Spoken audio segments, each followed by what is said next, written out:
وبث منهما رجالا كثيرا ونساء واتقوا الله الذي تساءلون به والأرحام إن الله كان عليكم رقيبا فإن أصدق الحديث كتاب الله وخير الهدي هدي محمد صلى الله عليه وسلم وشر الأمور محدثاتها فإن كل محدثة بدعة وكل بدعة ضلالة وكل ضلالة في النار أما بعد Akhwati rahimani wa rahimakumullah jami'an, selaku hamba Allah Subhanahu wa taala yang beriman kepadanya, sudah seyogianya lah kita bersyukur kepada Allah Subhanahu wa taala yang telah meringankan langkah kita dan kita pun bisa meluangkan waktu kita untuk mempelajari agama kita, mendalami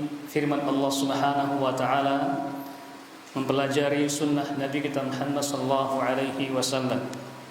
Dan pada pagi hari ini kita akan membaca kutub. Kalau kitab itu kan besar, ini kecil kutub. Mudah-mudahan bisa kita bahas full hari ini sampai selesai, sampai tuntas. Kalau tidak bisa, kita sisakan untuk pertemuan berikutnya. Di kutub ini bisa dilihat di situ ada 7 pasal. 7 pasal yang semuanya erat kaitan dengan wanita. Pasal yang pertama yaitu makna haid dan hikmahnya. Kemudian yang kedua atau pasal yang kedua usia dan masa haid. Yang ketiga hal-hal di luar kebiasaan. Kemudian hukum-hukumnya. Yang kelima istihadhah. Apa sih yang dimaksud dengan istihadhah dan bagaimana hukumnya kalau seorang wanita mendapati istihadhah. Kemudian ini bagi ibu-ibu yang sudah melahirkan ada tambahan lagi nifas dan juga hukum-hukumnya. Kemudian yang ketujuh yang erat kaitannya dengan fenomena saat ini, yaitu ada bahan-bahan atau obat-obatan atau alat-alat pencegah haid atau pencegah nifas, terutama bagi ibu-ibu yang ingin melaksanakan ibadah puasa misalnya, inginnya puasa full sebulan penuh, boleh tidak memakai obat-obatan sebagai pencegah, atau orang ibu-ibu yang ingin umroh misalnya atau haji, ingin agar haji lancar, boleh tidak menggunakan obat-obatan ini.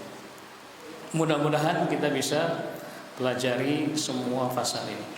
Tapi saya yakin tidak akan pernah bisa. Bukan bisa tapi mungkin waktunya agak lama.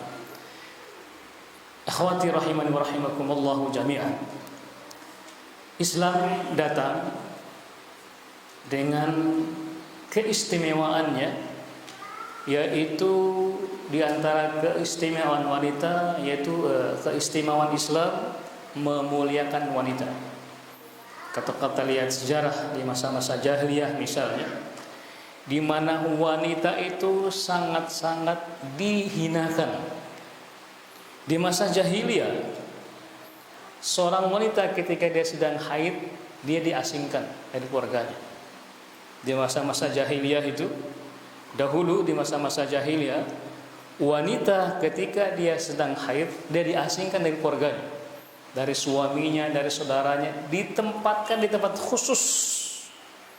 Dia ditempatkan di situ, tidak ada gerakan, tidak ada komunikasi dengan yang lain, dia dipinggirkan sampai dia selesai dari hukum dari masanya itu, baru dia bisa kembali kepada keluarganya. Itulah masa-masa jahiliyah. Begitu wanita itu dihinakan di masa-masa itu, dia dipinggirkan.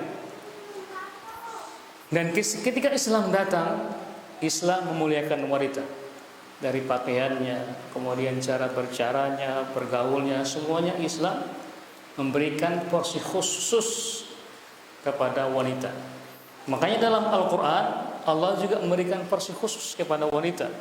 Makanya ada surat yang namanya surat An-Nisa. Tidak ada yang namanya surat Ar-Rijal, tidak ada. Tidak ada surat Ar-Rijal laki-laki, yang ada surat khusus namanya An-Nisa. Dan juga orang-orang Indonesia pun ikut-ikutan membuat agar wanita ini spesial. Ada namanya Hari Ibu. Ada Hari Bapak ya? Enggak ada. Enggak ada. Ada juga Hari Kartini, enggak ada Hari Kartono. Yang ada Hari Kartini, enggak ada Hari Kartono. Begitu spesialnya wanita di bangsa Indonesia ini. Kemudian juga spesialnya juga wanita muslimah ini, di antara spesialnya yaitu apa? Masalah ini. Kalau laki-laki kalau ingin ke bulan, mereka harus naik Apollo, naik pesawat bisa ke bulan. Kalau perempuan, bulan yang datang ke dia. Bulan yang datang ke dia setiap bulannya lagi, Masya Allah. Makanya orang yang bikin lagu itu, lagu anak-anak tuh pintar dia. Ada lagu yang namanya Ambilkan Bulan Bu, gitu. Ada nggak lagu itu? Ambilkan bulan Bu. Kenapa nggak minta ke bapak? Karena bapak nggak punya bulan. Yang punya bulan siapa? Ibu, karena setiap bulannya datang ke dia. Jadi bulan yang datang ke dia, namanya datang bulan, bukan datang hari atau datang minggu atau datang, itu lebih spesialnya. Makanya Islam pun memberikan porsi yang spesial, lebih khusus lagi kepada wanita muslimah ini, termasuk masalah ini. Dan di antara spesialnya perempuan ini, ada hari-hari liburnya dia beribadah kepada Allah Subhanahu wa Ta'ala. Kalau yang laki nggak ada hari liburnya. Kenapa? Karena nggak ada uzurnya. Sakitnya laki-laki tetap sholat. Tapi kalau perempuan ada masa-masa di mana dia harus wajib tidak beribadah. Apa diantaranya? Seperti datang hari-hari spesialnya itu dia tidak beribadah. Libur puasa, libur segala macam, yaitu bahkan suami pun yang sudah menikah ya harus libur. Stop. Katakan kepada suaminya, stop, kau mencuri hatiku, tidak. Stop, libur dulu. Ada waktu-waktunya. Nah, pada hari ini kita akan membahas pasal yang pertama. Saya suka dibacakan karena ada yang bisa baca, kita baca, nanti kita jelaskan. Pasal yang pertama yaitu makna haid dan juga hikmahnya. Mungkin ada satu di antara kita di sini yang bisa baca. Bisa baca semua ya? Bisa baca? Ya, silakan dibaca biar didengarkan sama yang lainnya sambil melihat bukunya. Makna haid. Ya. Menurut bahasa, haid berarti sesuatu yang mengalir. Dan menurut istilah syarak, ialah darah yang terjadi pada wanita secara alami, bukan karena suatu sebab dan pada waktu tertentu. Jadi, haid adalah darah normal, bukan disebabkan oleh suatu penyakit, luka, keguguran, atau kelahiran. Oleh karena itu, darah haid normal. Maka darah tersebut berbeda sesuai kondisi, lingkungan, dan izinnya, sehingga terjadi perbedaan yang nyata pada setiap wanita. Ya, dari sebelum kita bahas masalah hukum dan yang lainnya, kita harus pahami dulu apa itu haid. Haid dari bahasa Arab ambil dari kata hadha yahidu. Oh, ini enggak ada papan tulis. Hadha yahidu artinya mengalir, biar mengalir. Dan secara syar'i artinya secara hukum Islam, yaitu seperti yang dikatakan tadi, darah yang keluar atau darah yang terjadi ketika kondisi tertentu, dan itu adalah darah yang normal. Dan itulah diantara sebabnya kenapa wanita boleh kenapa wanita itu dibolehkannya memakai emas? Dan kenapa laki-laki tidak boleh pakai emas? Ini diantara sebabnya. Kenapa? Semuanya pakai emas ya. Ada belum pakai? Belum pakai. Jadi kenapa perempuan dibolehkan pakai emas dan laki-laki tidak boleh pakai emas? Ini diantara hikmahnya. Kenapa? Karena perempuan darahnya setiap bulannya keluar. Jadi emas itu ada. Jazakallah khair. Jadi emas itu punya kandungan elemen-elemen yang kalau dipakai terus menerus oleh laki-laki itu akan dijadikan dipaksa tuanya. Jadi kandungan logam itu mengandung kandungan yang masuk ke dalam darah, kemudian darahnya itu dipaksa untuk menua. Makanya laki-laki yang keseringan pakai emas dia cepat tua dan juga sifatnya kekanak-kanakan. Sifatnya kalau dia memakai emas dalam jangka waktu yang lama, terus menerus nggak lepas, dia dipaksa tua, emosinya tidak terkontrol. Kenapa? Karena dituakan oleh emasnya itu yang masuk ke darahnya, yang mengalir dalam tubuhnya itu, dan cepat marah. Nah, kenapa perempuan boleh? Karena setiap bulannya darahnya keluar, diganti dengan darah baru, sehingga ada sirkulasi di situ, sehingga dia tidak dipaksakan tua. Kenapa? Karena darahnya mengalir setiap bulannya. Makanya kalau laki-laki boleh pakai emas kalau dia datang haidnya. Selama dia tidak boleh maka tidak boleh. Bisa ngerti ya? Itulah diantara kenapa Islam melarang laki-laki pakai emas dan perempuan dibolehkan. Ini diantara alasannya. Jazakallah khair. Ini diantara alasannya. Dan juga antara haid ini dari orang ke orang berbeda-beda. Jumlah harinya, kapan mulainya, bahkan juga usianya pun beda-beda. Dari usia beda-beda. Dan juga perbedaan ini juga tergantung juga kondisi iklimnya. Ada yang cepat haid, ada yang lama haid. Kalau daerah yang dinginnya tinggi itu biasanya lama haidnya, lama datang bulannya. Tapi kalau daerah yang panas seperti Arab tuh, itu cepat baliknya maksudnya. Itu umur 9 tahun, 10 tahun sudah datang bulannya. Kalau di daerah yang panas. Kalau daerah yang lembab kayak Indonesia ini agak lama, bisa belasan tahun baru bisa datang bulan. Makanya jangan heran di Arab itu orang yang umur 9 tahun sudah menikah. Umur 9 tahun sudah menikah dan umur 10 tahun sudah punya anak. Umur 10 tahun sudah punya anak. Umur 20-an tahun sudah punya cucu. Kita 20 tahun belum nikah ya. Nikah pun belum. Di Arab 20 tahun sudah punya cucu. Saya dulu punya teman cerita bahwasanya dia dinikah paksa oleh orang tuanya. Jadi di Arab itu kalau punya anak laki-laki, ini juga ibu-ibu punya laki-laki harus paham nih. Kalau anaknya sudah tidur tengkurap itu harus segera dinikahkan katanya. Harus segera dinikahkan. Punya anak laki-laki ibu ya? Punya ya? Harus segera dinikahkan. Nah dia harus seperti itu. Nggak ada pekerjaan kalau anak sudah tengkurap laki-laki harus segera dinikahkan. Dan juga yang sudah datang bulan pun itu sudah waktunya sudah menikah di Arab. Karena cepat. Makanya sahabat Amr bin As itu jadi kakek ketika berumur 20 tahun. Kok bisa? Bisa. Seperti yang saya katakan tadi.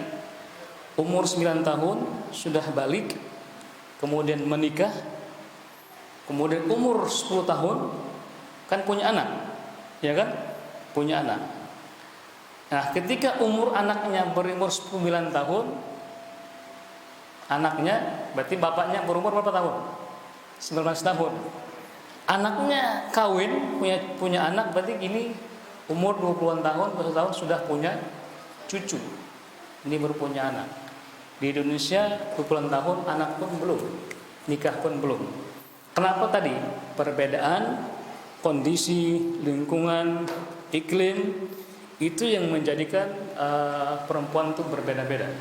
Mungkin kita berada di khatulistiwa, umur usianya paling 13 tahun atau belasan tahun baru datang haid.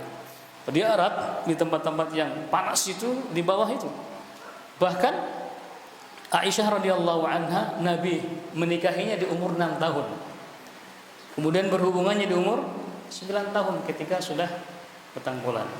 Baik, yang kedua, hikmah haid dibacakan. Dua, hikmah haid. Adapun hikmahnya bahwa karena janin yang ada di dalam kandungan ibu tidak dapat memakan sebagaimana yang dimakan oleh anak yang berada di luar kandungan, dan tidak mungkin bagi si ibu untuk menyampaikan sesuatu makanan untuknya. Maka Allah Ta'ala telah menjadikan pada diri kaum wanita proses pengeluaran darah yang berguna sebagai zat makanan bagi janin dalam kandungan ibu tanpa perlu dimakan dan dicerna, yang sampai kepada tubuh janin melalui tarik pusar, di mana darah tersebut merasuk melalui urat dan menjadi zat makanannya. Maka mulia Allah, dialah sebaik-baik pencipta. Inilah hikmah haid. Karena itu apabila seorang wanita sedang dalam keadaan hamil tidak mendapatkan haid lagi kecuali jarang sekali. Demikian pula wanita yang masih sedikit dan haid, terutama pada awal penyusuan. Ya, itu di antara hikmahnya. Jadi Allah Subhanahu wa taala menciptakan wanita begitu spesial karena memang tugasnya spesial.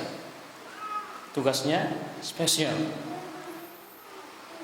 Jadi wanita ini kalau kita melihat dari postur tubuhnya, dari isi otaknya itu, dari isi otaknya, Allah menciptakan wanita ruang otak. Kalau antum lihat kepala antum di belakang itu ada lebih lebar daripada laki-laki. Laki-laki agak sempit, agak kecil, dan perempuan agak lebar.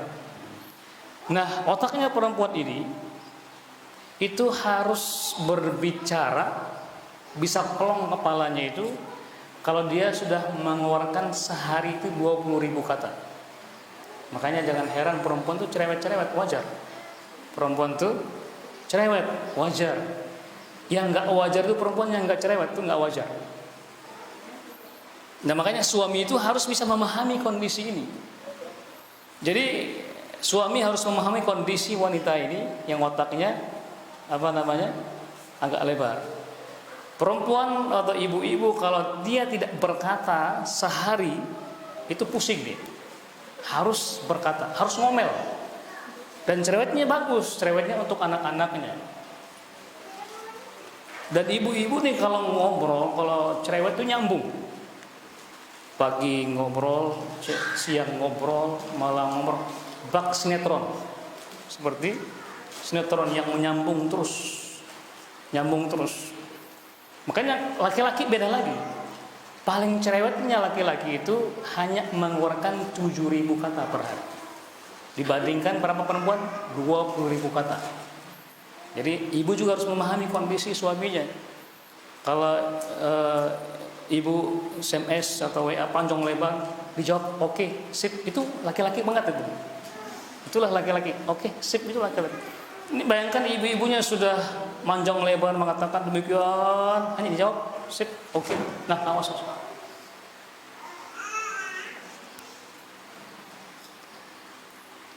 Nah, kondisi ini berpengaruh kepada apa? Kepada rahimnya. Rahim. Nah, untuk agar perempuan ini terhibur, maka dia harus berkata banyak. Harus berkata banyak.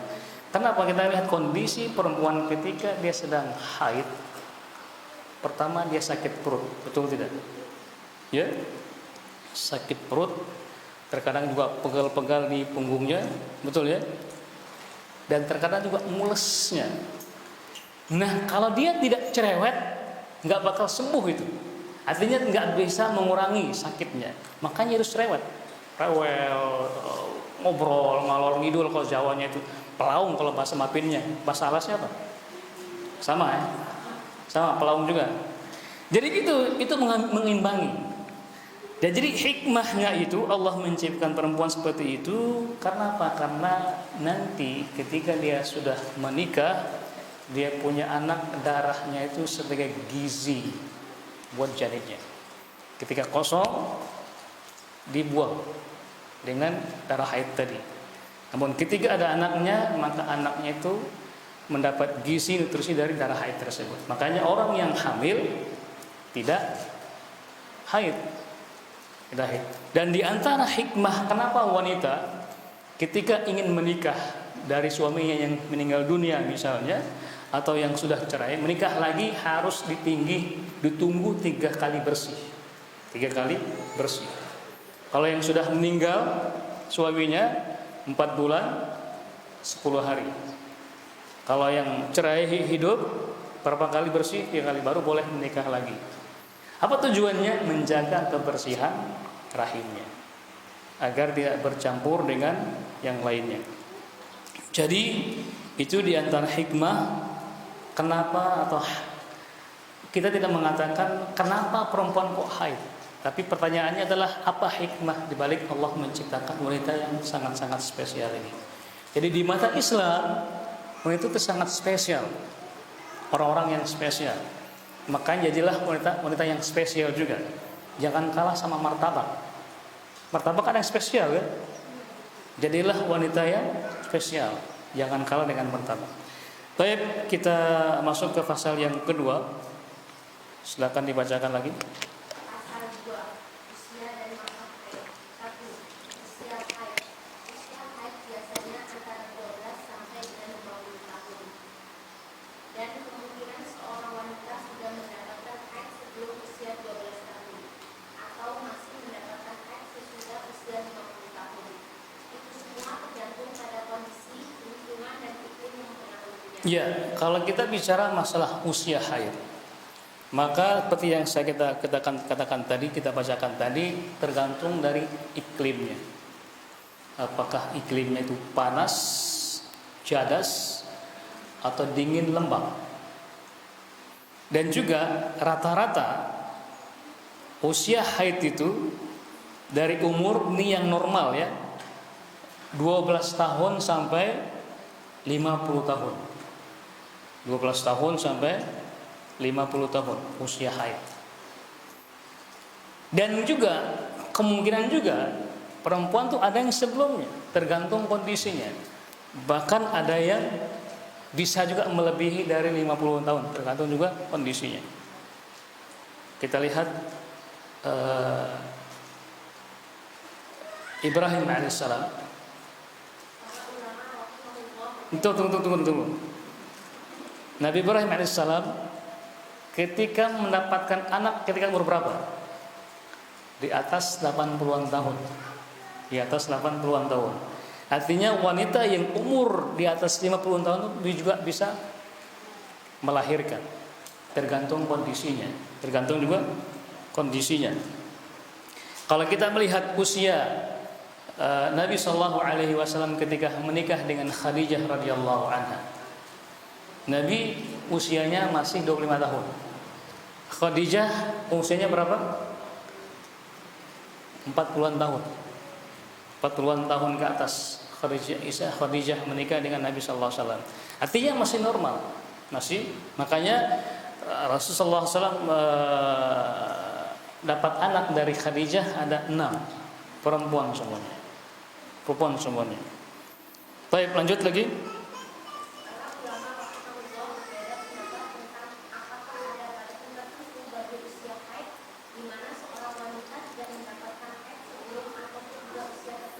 Nah, di sini juga kita lihat ada perbedaan pendapat para ulama. Apakah ada batasan tertentu? Apakah ada batasan usia atau batasan waktu di antara usia tadi itu? Sebelumnya atau setelah di atas dari usia tersebut? Lanjut.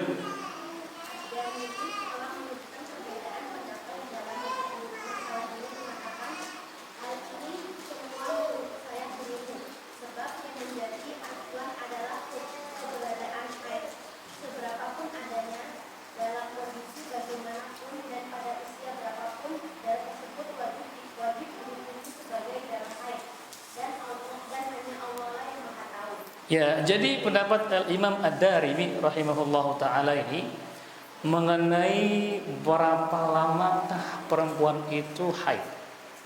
Adakah batasan minimal atau batasan maksimalnya? Batasan minimal perempuan itu berapa hari haid? Atau berapa maksimalnya? Kalau suami nggak mau lama-lama, perempuannya haid, pengennya cepat-cepat, betul nggak ibu-ibu? Nggak pengen lama-lama dia. Nah, para ulama menyebutkan selama ada darah haidnya masih keluar, maka selama itulah dikatakan usia haidnya, tidak dibatasi, tidak dibatasi.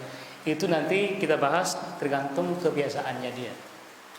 Ketika kebiasaannya itu 7 hari biasanya, 7 hari atau lebih hari, biasaannya 7 hari. Nah, ketika ada darah yang keluar di luar kebiasaannya, melebihi itu, maka itu bukan dari kebiasaannya, nanti kita katakan menjadi darah, namanya darah istihadah. Nah, bagaimana hukumnya, bagaimana sikap dia dalam menghadapi hal seperti ini. Baik, lanjut lagi. Pendapat Ad-Darimi. Pendapat ada dengan inilah yang benar dan menjadi pilihan saya Islam Indonesia.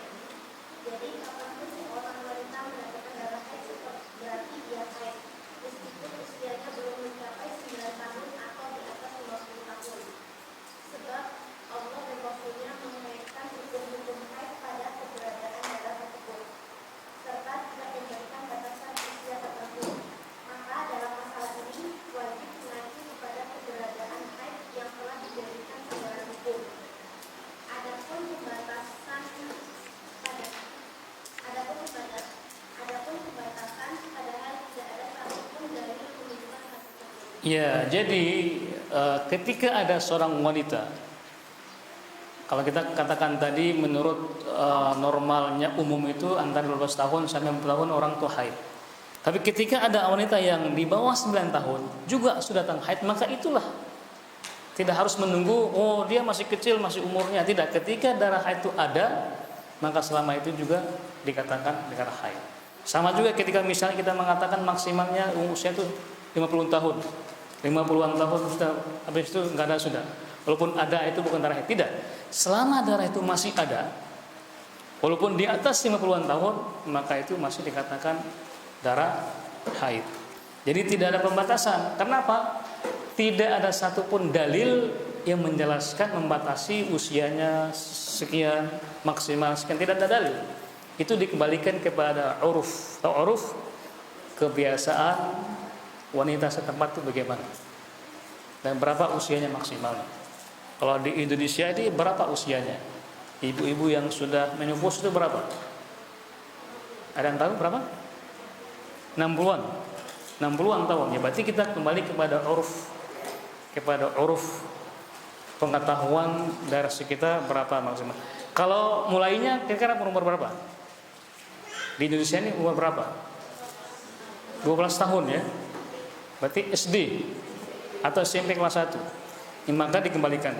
Tapi kalau ada orang yang di bawah itu misalnya ada data, tidak terima, tetap tidak, kalau masih kecil tidak, tetap dikembalikan kepada asalnya itu, ilahnya itu ada darah, maka itulah darah. Baik, yang kedua, Masa haid. Para ulama berbeda pendapat dalam menentukan masa dan lamanya haid. Ada sekitar 6 atau 7 pendapat dalam hal ini. Masya Allah. Jadi kalau kita bahas masalah beda pendapat ini, nanti antum bisa baca sendiri. Jadi masa haid ini ada perbedaan pendapat para ulama. Tadi disebutkan tadi ada berapa? Ada sekitar 6 atau 7 pendapat ulama tentang masalah haid ini. Dan semua ulama itu memiliki dalil-dalil yang luar biasa. Baik itu dari firman Allah Subhanahu wa taala atau sabda Nabi kita Muhammad sallallahu alaihi wasallam. Lanjut, dalil yang pertama.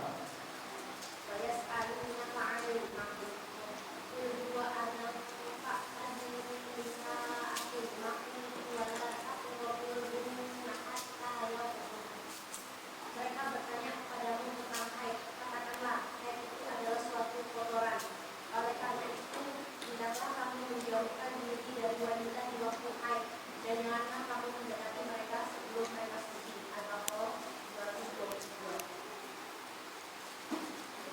Nah, lanjut. Dalam ayat ini yang dijadikan Allah sebagai batas akhir larangan adalah kesucian, bukan berlalunya sehari semalam Nah, ataupun 3 hari ataupun 15 hari. Hal ini menunjukkan bahwa ilah hukumnya adalah haid, dan ini ada atau tidaknya. Jadi jika ada haid berlakulah hukum ini, dan jika telah suci tidak haid tidak berlaku lagi hukum haid tersebut. ya, dalil yang pertama yang menjelaskan di sini yaitu Allah Subhanahu wa taala berfirman, "Yas'alunaka 'anil mahid." Ingat saya katakan tadi, dahulu di bangsa atau di masa jahiliyah, wanita ketika haid dia diasingkan dari tempat tidurnya, dari keluarganya. Dia ditempatkan di tempat sendiri. Bayangkan betapa sedihnya wanita pada saat itu. Ketika dia haid, diasingkan, dikasih makan di situ sampai dia bersih. Sampai dia bersih.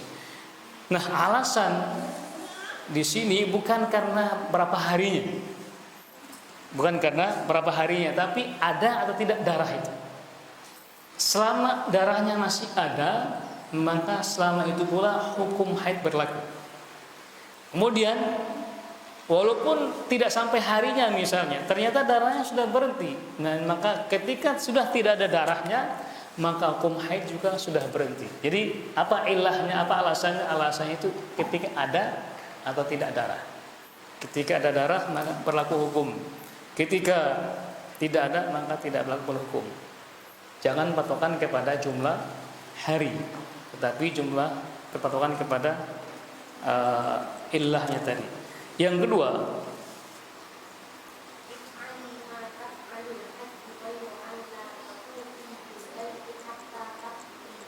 lakukanlah apa yang dilakukan jamaah haji, hanya saja adalah melakukan tawaf di Ka'bah sebelum kamu suci. nah, Kata Aisyah, setelah masuk hari kurban baru aku suci. nah, jadi alasan yang kedua atau dalil yang kedua yaitu sabda Nabi kita Muhammad SAW, dan ini menceritakan bagaimana dahulu Aisyah radhiyallahu anha ketika berhaji bersama Nabi SAW, ternyata Aisyah datang haid, datang bulannya. Sehingga ini menjadi hukum fikih buat kita semuanya, buat muslimah ini. Ketika wanita yang sedang melaksanakan ibadah haji, ingat di sana ada wanita yang ingin ibadah hajinya sempurna katanya, sehingga dia minum obat-obatan pencegah haid. Ingat, darah ini darah normal dan harus dikeluarkan. Ketika tidak keluar maka dia akan menjadi penyakit. Ya, makanya di sini di ayat tadi qul huwa adza, di ayat yang kita baca sebelumnya, katakanlah sungguhnya itu adalah adza, kotoran. Maka fa'tazilun nisa fil mahid, maka jauhilah wanita, jangan gauli mereka. Di hadis ini Aisyah mengatakan, bertanya kepada Nabi sallallahu alaihi wasallam tentang bagaimana sih amalannya dia ketika dia berhaji. Nabi mengatakan apa? If'ali ma yaf'alul hujjaj. Lakukanlah semua yang dilaksanakan oleh para jamaah haji. Kecuali satu apa? Illa an tatufi bil Ka'bah atau bil bait. Kecuali kamu tawaf di Ka'bah. Artinya boleh sa'i, boleh lempar jumrah, boleh yang lainnya, kecuali apa? Tawaf di Ka'bah. Kenapa? Karena tawaf di Ka'bah itu harus dalam keadaan suci, wudu. Karena tawaf itu kata Nabi SAW salat, pengganti salat. Cuman perbedaannya kalau salat tidak boleh ngomong, kalau tawaf boleh berbicara. Dan orang tawaf harus suci. Nah, perempuan ketika haid berarti dia tidak suci, maka tidak boleh tawaf. Gimana tawafnya? Nanti diganti dengan tawaf, namanya mengqadha tawafnya. Ini di antara alasan bahwasannya dalil ketika ada darah maka berlaku hukum, kalau tidak ada maka tidak berlaku hukum. Ini masalah dalil ini bisa antum baca di rumah. Kemudian kita balik ke yang ketiga, halaman 18. halaman 18.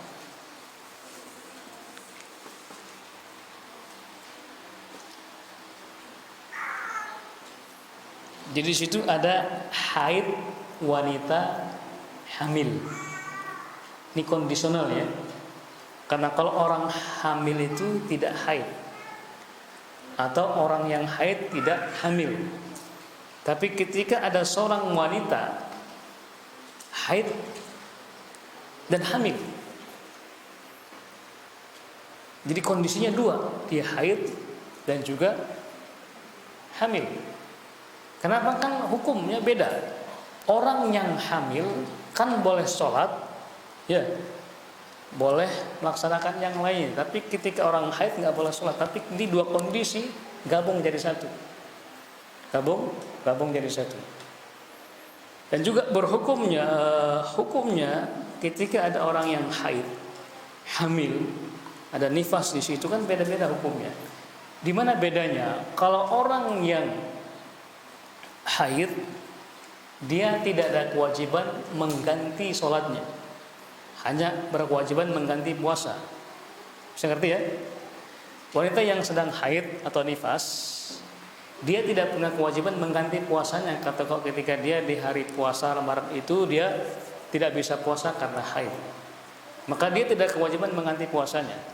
Tapi kalau kondisi yang lainnya, hamil dan juga menyusui, ketika dia tidak puasa, maka dia wajib menggantikan puasanya. Nah, disinilah perbedaan hukum para ulama.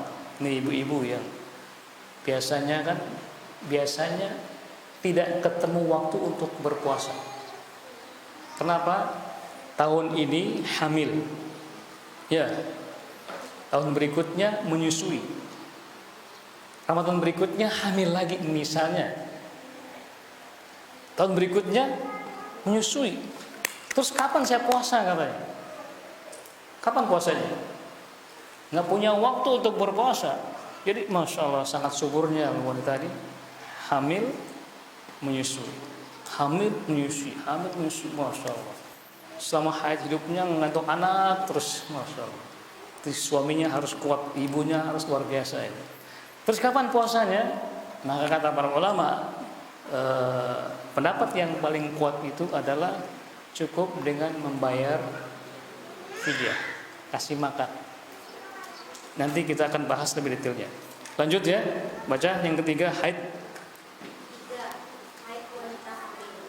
Pada umumnya seorang wanita jika dalam keadaan haid akan berhenti. Jika dalam keadaan hamil akan berhenti haid. Kata Imam Ahmad rahimahullah, kaum wanita dapat mengetahui adanya kehamilan dengan berhentinya haid. Nah betul kan, ini normalnya kan demikian. Wanita yang mengetahui ketika dia sedang hamil kapan? Ketika dia sudah telat kan? Telat bulannya. Atau ketika dia tahu positifnya itu bukan positif COVID ya, positif hamil. Ketika dia tahunya ketika kapan? Ketika telat. Kok enggak datang-datang? Berarti ada kehamilan. Tapi ini hamil dan juga haid. Nah, lanjut. Apabila wanita hamil mengeluarkan darah sesaat sebelum kehamilan 2 atau 3 kali dengan disertai rasa sakit, maka darah tersebut adalah darah nifas. Tetapi jika terjadi jatuh hari sebelum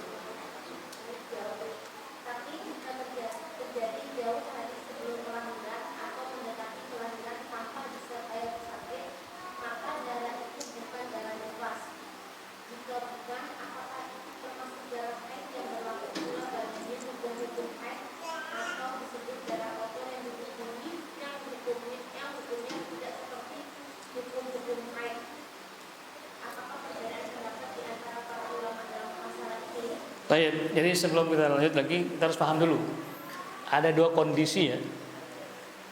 Wanita yang hamil tapi juga haid, artinya keluar darahnya. Kondisi yang pertama disebutkan di situ, wanita yang keluar darahnya sesaat sebelum melahirkan. Sesaat ya, artinya mungkin berapa detik per menit gitu. keluar darah, maka itu dikatakan darah nifas. Bisa ngerti ya? Ya, ada ibu yang sudah hamil tua, kemudian sudah ada sakit-sakit di perutnya, tanda-tanda melahirkan, keluar darah. Maka darah itu dikatakan darah apa? Darah nifas. Dan kondisi yang kedua, ada lagi seorang wanita yang keluar darah jauh-jauh sebelum melahirkan. Dia hamil tua, tapi belum waktunya melahirkan, tapi sudah keluar darah. Keluar darah. Nah, apakah ini darah haid atau darah nifas? Sehingga berlaku hukum dia hukum. Jadi bukan mas darahnya. Kenapa? Ketika dikatakan darah haid, berarti kan berlaku hukum-hukum di situ. Tidak boleh puasa, tidak boleh sholat dan yang lainnya. Atau dikatakan darah nifas. Atau dikatakan darah kotor. Masalah perempuan ini banyak jenis darahnya. Banyak jenis darahnya. Sangat spesial. Nah, bagaimana hukumnya? Nah, di situ dikatakan ada perbedaan pendapat para ulama. Lanjut.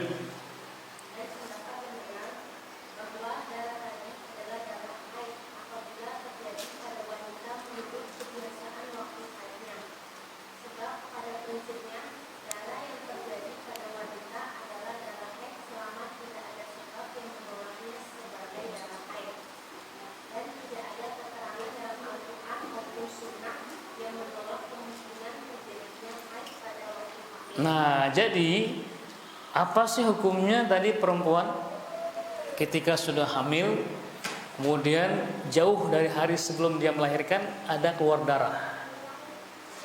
Keluar darah. Kata pendapat yang kuat, kata para ulama, kalau keluar darahnya itu di hari-hari kebiasaannya dia keluar darah haid, maka itu hukumnya dihukum darah haid. Saya ngerti ya? Dihukumi seperti hukum darah haid. Kenapa? Konsekuensinya dia tidak boleh sholat, tidak boleh puasa, suami pun tidak boleh menggauli dan hal-hal yang lainnya. Kenapa? Karena tidak ada dalil dari Al-Quran ataupun Sunnah yang menolak kemungkinannya perempuan itu kalau hamil tidak haid. Emang biasanya begitu, normalnya kalau perempuan hamil dia tidak haid. Saya ngerti ya? Tapi tidak ada dalil yang menolak masa-masanya perempuan itu juga bisa haid ketika sedang hamil, apalagi mendekati masa-masa melahirkan. Allahu ta'ala. Lanjut.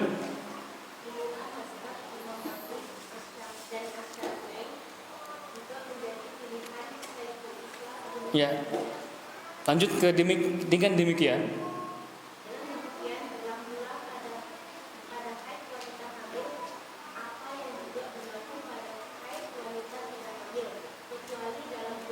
Nah, ini harus kita perhatikan. Kalau sudah demikian terjadi, bahwasanya ada wanita hamil yang juga haid, maka berlaku bagi dia hukum wanita haid. Berlaku semuanya, nggak boleh sholat, nggak boleh digauli, kecuali dua. Yang pertama, iqra'i.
Ya, ini lebih rumit lagi ya. Tapi saya ingin menyederhanakan begini. perempuan itu ketika ada dua kondisi. Dia haid, tidak hamil. Dia haid, tidak hamil. Kondisi yang kedua, haid dan juga hamil. Haid dan juga hamil. Nah, bolehkah suaminya mentalak dia ketika dia haid, tidak hamil, atau ketika dia haid dan juga hamil? Bisa ngerti kondisinya? Seperti yang kita ngerti ya. Nah, ketika wanita yang haid dan tidak hamil, suami mentalaknya. Suami mentalaknya, maka ini hukumnya haram. Bisa ngerti ya? Bisa ngerti ya? Jadi wanita yang haid tidak hamil, tiba-tiba suami mentalaknya, maka hukumnya haram. Hukumnya haram. Hukumnya haram. Tapi kondisi yang kedua, ketika dia sedang apa? Sedang haid dan juga hamil, boleh nggak suami mentalak dia? Dikatakan boleh. Kenapa? Karena janinnya di rahim itu ada janin. Sudah diketahui kondisi janinnya ada janin. Tapi kalau orang yang wanita yang haid tapi tidak hamil kan diketahui. Tidak diketahui maksudnya apakah di dalam rahimnya itu ada atau tidak janin atau bakal janin, nggak tahu. Makanya haram mentalaknya. Harus diketahui dulu, untuk ketika dia diketahui dulu, baru kalau dia bersih baru dikatakan boleh.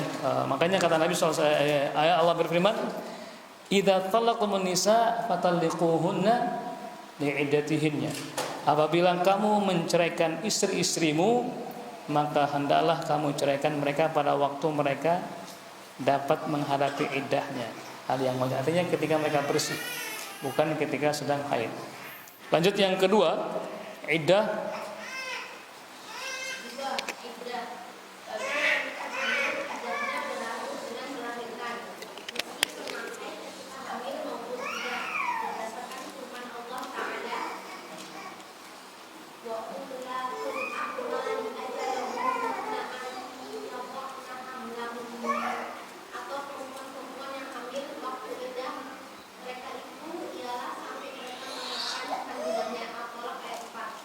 Naam.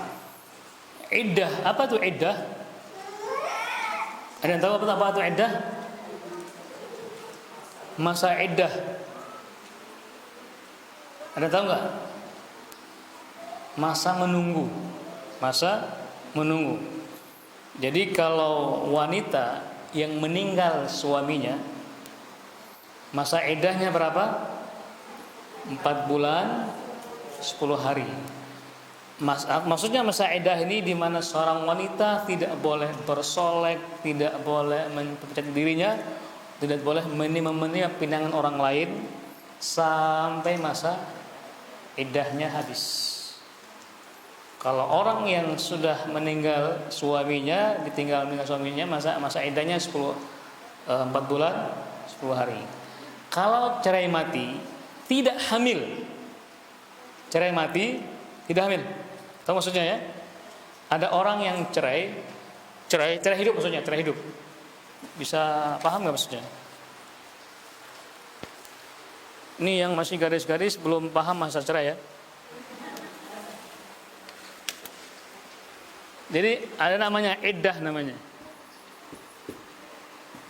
Iddah ini artinya masa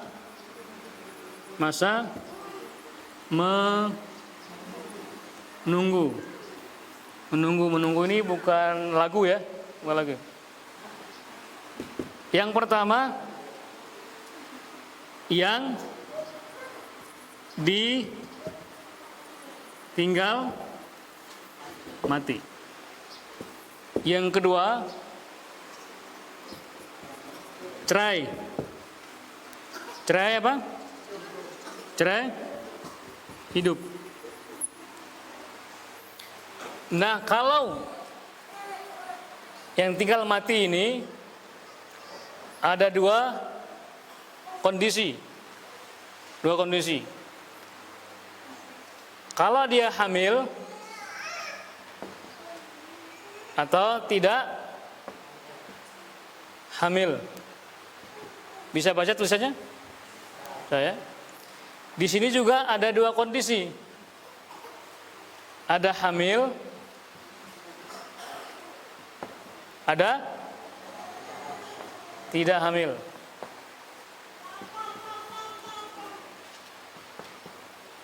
Ya. Kalau ditinggal mati, kalau dia hamil, maka masa iddahnya apa? Sampai nggak kalau dia hamil. Bedakan ya. Kalau yang tinggal mati